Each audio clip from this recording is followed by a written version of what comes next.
Hey guys, I'm here with my Fastlane results. It was a fantastic pay-per-view. Good way to hype up WrestleMania. So I applaud WWE for putting together such an amazing, great pay-per-view. I was very entertained throughout the duration of the pay-per-view. So let's get started. So the first match was a 6-man tag with Dolph Ziggler, Eric Rowan, and Ryback against Seth Rollins, Kane, and The Big Show. So basically, as predicted, there was some cheating involved. The Big Show hit a KO punch on Ziggler, and then Kane chokeslammed him. The Big Show was not the legal man. So Kane gets the pin and he wins. So basically, Team Rollins attacks Team Ziggler. And then all of a sudden, I hear voices in my head. And you see Randy Orton just run out, and he just gives RKOs like you get an RKO, you get an RKO, you get an RKO. But of course, Seth Rollins was able to escape. And then you just see Randy Orton in the ring, like being all macho. It was great to see him back. I had missed him. I was waiting for his return for the longest time. So hopefully there will be a WrestleMania feud with Seth Rollins and Randy Orton. Match number 2, Goldust versus Stardust. So I personally thought that this match was going to be very boring and unnecessary. Well then, it was quite vicious on Stardust's part. He went crazy. Well, somehow Goldust was able to roll him up for the pin, and it didn't even look like a 3 count. It looked like 1, 2, and then like the ref was like, okay, ring the bell, and I was just like, that wasn't a 3 count. Well, anyway, Goldust wins. He goes backstage to his father Dusty, and they talk, and Stardust appears, and he just attacks Goldust, like legit, and I was just like, whoa, man, whoa. And then he just tells off his dad, and I'm like, alright then. Match number 3 for the tag team titles. So the Usos versus Cesaro and Tyson Kidd. So there was plenty of near falls thanks to everybody saving their partner. Eventually, Tyson Kidd was able to attack one of the Usos while they were trying to get like this kick in, but then he drives him into the mat and gets the pin. Okay, so I totally forgot to mention the Sting and Triple H confrontation on my predictions video. So basically, this is how it went down. Triple H came out in a leather jacket, so that means he meant business. So he was just like, nope, not taking anything from Sting right now. So Sting comes out, and then they're in the ring, and Triple H starts talking, and he tells him how he was so loyal to WCW, and he went down with WCW's ship, and that they can work out a deal to where Sting could get into the Hall of Fame and his legacy will live on forever if he avoids fighting Triple H. Well, Triple H like swings at him, and then they start like fighting, and then eventually Triple H gets him beaten down. He goes down to the ring, gets a sledgehammer, and I'm like, oh snap, he got the sledgehammer. Okay, so he goes up to Sting, and then Sting like wham, like baseball bat.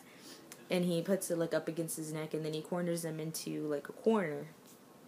He makes Triple H like drop the sledgehammer, and then he points at the WrestleMania sign with the baseball bat. So total hype. It's official. Sting versus Triple H at WrestleMania 31 at Levi's Stadium in the San Francisco Bay Area. That segment gave me chills. It was great. A+. Match number 4 for the Divas title. The Divas title, not the women's title. So, Nikki Bella versus Paige. So, Nikki Bella looked really great. I feel like her wrestling skills have improved for the last couple months. Like, she looked great out there. Well, she beats Paige. She gets her in a roll-up, and she pulls, like, on her trunks. So, I guess, like, whatever. Like, that's how she wins, and Paige was trying to tell like the ref that she cheated and whatever, but I mean, there's no instant replay like in baseball and NFL. Match number 5, Dean Ambrose versus Bad News Barrett for the Intercontinental title. By the looks of it, it looked like Barrett was going to win. He was just clobbering Dean. But then once Dean started to fight back, Wade Barrett like jumped out of the ring, tried to get his title and run, but then Dean just dives through the ropes after Barrett. And then eventually they get back into the ring, and then Dean gets Wade Barrett into the corner and starts stomping on him. And then the referee just calls for the bell, disqualifying Dean Ambrose. But even though he was disqualified, Dean just decides to take the Intercontinental title anyway. So he walks off with it. He steals it. So this feud's going to get very interesting because it's going to be a chase for the Intercontinental title. Will Wade Barrett get it back tomorrow night on Raw? We shall see. So then all of a sudden it gets dark and we see druids with little like fire torches. Could it be? Could it be? Oh my gosh, I like started screaming. The Undertaker's music starts playing. I'm just like losing it. And then a coffin comes out. And I'm like, alright, this is strange. So the coffin goes all the way up to the ring. And then the druids open the coffin. And lo and behold, it is Bray Wyatt. Freaking insane. Mind games. So he just cuts a great promo on how he should challenge The Undertaker and that he is pain and suffering and that he is the new face of fear and that he wants to challenge The Undertaker at WrestleMania and defeat him and claim his soul. And I was just like, Undertaker, come out! So hopefully Undertaker comes out either tomorrow or next week or soon. He needs to come out and accept this challenge, and it's going to be an amazing, crazy mind game. Like, I guess you could call it feud, even though it's going to be like only once in a lifetime. So hopefully that's official. Hopefully The Undertaker is ready to fight Bray Wyatt. He got seriously injured at last year's WrestleMania against Brock Lesnar. He suffered a serious concussion, and hopefully like he got back on his feet, was able to train a little bit before this time of year. So but we shall see. We shall definitely see. So that was an A+ segment. It was great. Like, so much theatrics and flashbacks of like childhood right there. Match number 6 for the US title, Rusev versus John Cena. So it was very back and forth. I was really worried that Rusev was going to lose, but when he kicked out of that AA, I was just like, man, he got this. He's gonna win. So at some point, Rusev was able to get Cena into the Accolade, and he makes Cena pass out. Super Cena pass out? No.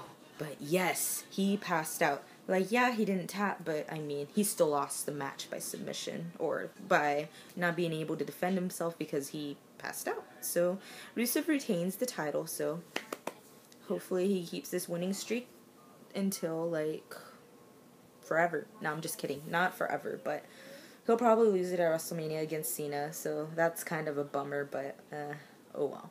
That's the way it is. That's the way the cookie crumbles. But if Rusev wins at WrestleMania, that would be great for his career. Great on his resume. Okay, main event. Roman Reigns, Daniel Bryan for the main event spot at WrestleMania for the WWE World Heavyweight title against Brock Lesnar. So, there were so many yes locks, so many flying knees, suplexes, clotheslines, you name it, it was there. It was a very entertaining match, very back and forth. So, towards the end, Daniel Bryan was about to hit a running knee. But then, you just see Roman get up and spear the crap out of him. Like, dear God, it was great. He just went through him like butter. So, he gets the win. And then they both get up, and Daniel Bryan tells Roman that he needs to beat Brock Lesnar. He's just like, you're going to beat his butt. And Roman's like, alright. And then they shake hands, and I was just like, yay, good sportsmanship. I didn't think that was going to happen, but, I mean, it was just good to see, like, fairy tale ending, like, they shake hands, like, yay. So it was a great match. I'm very, very stoked to see Roman Reigns against Brock Lesnar for the WWE World Heavyweight title. It should be a great match because they're both beasts. They're both huge dudes, and it's just going to be fantastic. They're going to fill up Levi's Stadium, and everyone's going to be like, who's going to win? Who's going to win? So I have my money on Roman Reigns right now for beating Brock Lesnar. So that's pretty much it. Those are my results. I will watch Raw tomorrow, and hopefully I could post a video afterwards, and you know what, like, whatever. So that was great pay-per-view. Hope everyone enjoyed it. So peace out, deuces.